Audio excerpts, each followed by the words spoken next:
Welcome to the Path to Mindset Mastery. My name is Brad Bizjack. I'm a mindset strategist and coach, inspirational speaker, and creator of Appreciation Academy. And I help online business owners silence the negative self-talk, getting in the way of their dreams. And today is about reconnecting with your heart. And that sounds so cheesy, but it's so real. Today is about one of the most powerful tools you can use as a business owner. A couple weeks ago, I did a podcast all about marketing mindset. And I told you that I would go a little bit deeper, a lot deeper, on the idea of giving and contributing to others and how it plays a role in your business actually come to fruition. So I'm curious, do you find yourself losing motivation or momentum?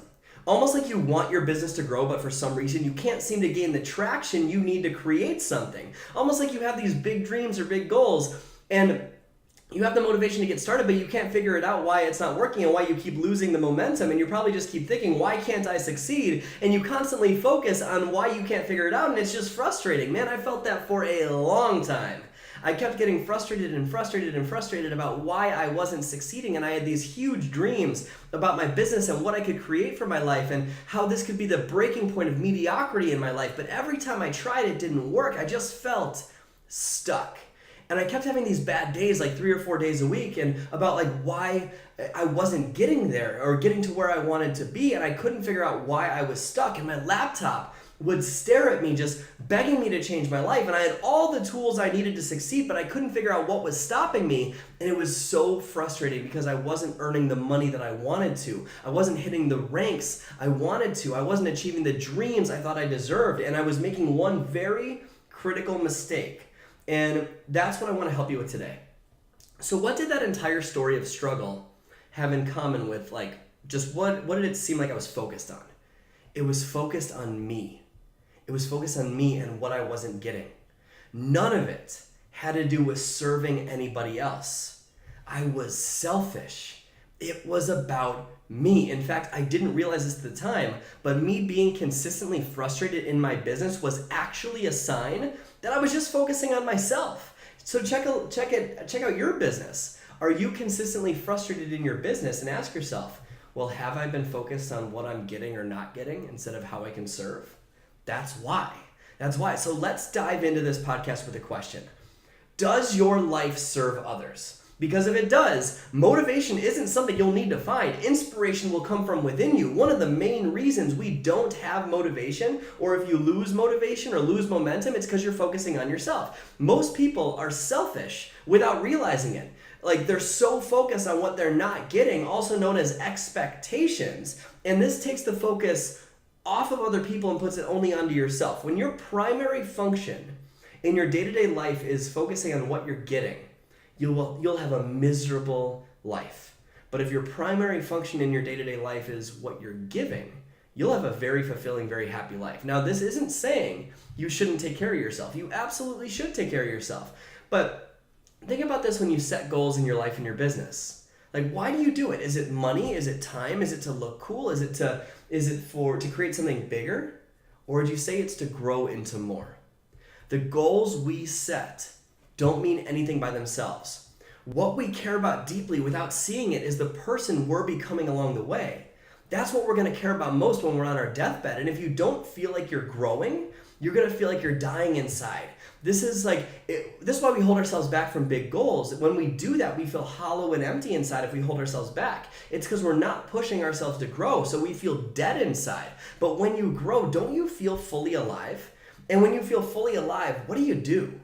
You share it. So we grow so we can give. That is why we grow, so we can contribute and give to others. Human beings will do so much more for other people than they ever will for themselves. So what if you started each day with that? What if you started each day with the words, how can I serve more people today? Everything would be different if you started every day with those words, because service to many leads to greatness. If you serve more people, your life will change. If you help enough people get what they want, you get everything you want. If you help enough people pay their bills, you forget about your bills. They'll just take care of themselves. Your true worth as a business owner is determined by how much more you give in value to other people than take in payment. I talked about that a couple weeks ago when I podcast about marketing. So if you want to feel more alive, give more value. It's that simple. That can be your time, that can be your attention, that can be your money, whatever it is. That can be your knowledge, it can be all of the above, but each day your central theme should run around the idea of giving more value to the people you care about the most and to the people that you want to serve the most. And if it's not focused on serving other people, I'm willing to bet that the results in your life and your business aren't ideal. And most of the day focuses on what's missing, otherwise known as what you're not getting or having an expectation that's not being met. Notice the difference. When you're focused on getting what you get or don't get, you feel empty inside. When you're focused on giving, you feel alive inside. An example from my own life is my schedule. I am insanely busy now, way more than I've ever been in my whole life. And when I focus on how I don't have time to relax and how there's all these demands needed to be met on all different things, on 3 different branches of my business, about to be a 4th, all these things, I get stressed out. I get overwhelmed. I get into a lower state because I'm focused on what I'm getting, or what I'm missing, or what I'm not receiving, right? I'm focusing on how I don't have the time and what I'm not getting in terms of the support I need. But when I stop and I focus on how much I'm helping other people every day and how much I'm making their life better, I feel alive because I'm focused on giving to them. And guess what? When I focus on giving, I find that I have plenty of time to recharge, because my mind isn't focused on what's missing in my life, so overwhelm goes away. The same thing will happen in your life. You'll actually have more time for yourself if you focus on giving, because your mindset won't be focused all the time on what's missing. We feel the best as human beings when we give our time, our money, our teachings, our service to others. Think about it. What would fulfill you more? To receive a $1,000 check for Christmas? Or would it fulfill you more to spend $1,000 on Christmas or Hanukkah presents for kids that don't have any presents coming their way this year and watching their eyes light up when they open them? Obviously, the latter. Giving fills our cup. So for example, every year at Christmas, Janice leaves a $100 or more tip to a waiter or waitress at a bar at an airport. And then she just walks away. She doesn't do it for the recognition. She doesn't do it for the praise. She doesn't do it for the reaction she's going to get. She does it because it makes someone's day better. How fulfilled do you think that makes her feel? 100 out of 10. And from that emotional state, what could she accomplish? Anything. Anything at all. And by the way, there's nothing wrong with receiving. I love money. I love time. I love gifts. I love all of it. There's nothing wrong with receiving. It's just not what I lead with. So this is why we always talk about focusing on the journey instead of the outcome. So hear me out. When you're focused on the results you're getting, aka what you're getting or receiving, right? What typically comes up in terms of emotions when that's your primary focus? It's anger, it's resentment, it's impatience, it's frustration, it's anxiety, whatever it is. So you're attached to the outcome. You need it to happen now so you can be happy, but you never feel fulfilled. You're focused on getting something. But when you're focused on the journey and the people you're inspiring each day, aka focusing on what you're giving and how you're serving others, what typically comes up in terms of emotions? Happiness, passion, aliveness, gratitude, strength, caring, the list goes on and on. And which of those 2 sets of emotions typically result in a bigger business or bank account? Obviously, the second one. So this proves something. You totally control your income. You totally control your income because your income is determined by how many people you serve and how well you serve them. And you might be saying, but I have a corporate job, Brad. That might be true in my business, but in my corporate job, that's not true. Yes, it is. Yes, it is. If you find a way to serve your company more, meaning serve more people that your company reaches, guess what's going to happen? You're going to get a raise. You're going to get a promotion. You can ask for more money when that happens, when you serve more people. It's absolutely true. Your income is determined by how many people you serve and how well you serve them. So for example, with teachers, let's use the example of teachers. Do I believe teachers deserve to get paid way more than they do? Absolutely, absolutely. But the law of income proves true here. If the law of income says that your income is determined by how many people you serve and how well you serve them, well, is the teacher doing a wonderful job serving their kids? Absolutely. Fantastic work, outstanding work. But the limit is 20, 30 people. And that's all they serve at a time. I'm just using one example. You might serve more, you might serve less, but you get the point, right? Like, it's a limited number of people, so the income doesn't increase. Does that make sense? Now, that's not saying that what teachers do is not valuable or admirable. It absolutely is, and I believe they do deserve to get paid more, but it's the law of income speaking. So Let's go back to business and owning a business. You control your income because it's determined by how many people you serve and how well you serve them. So you can focus on getting to your monthly benchmarks, but it's not going to lead to greatness in your life. You can focus on hitting that next rank or diamond or whatever your rank in your business is all you want, but it won't lead to greatness in your life. Service to many leads to greatness, and you serve more by giving more. If you give well, you will earn well. What if you apply this to your marriage? If you give passion, excitement, love, service, compassion, regardless of what your spouse does, wouldn't it positively impact your relationship? You're damn right it would. It's because you led with giving. And here's the thing. It's not give so I receive. It's give because it's a way of life. It's give because it's the right thing to do. So there's one tip I have for you today. Give what you want to feel, and you will feel what you gave. Have you ever heard me say that I want you to teach what you struggle with? Why is that? Because you're giving what you want to feel.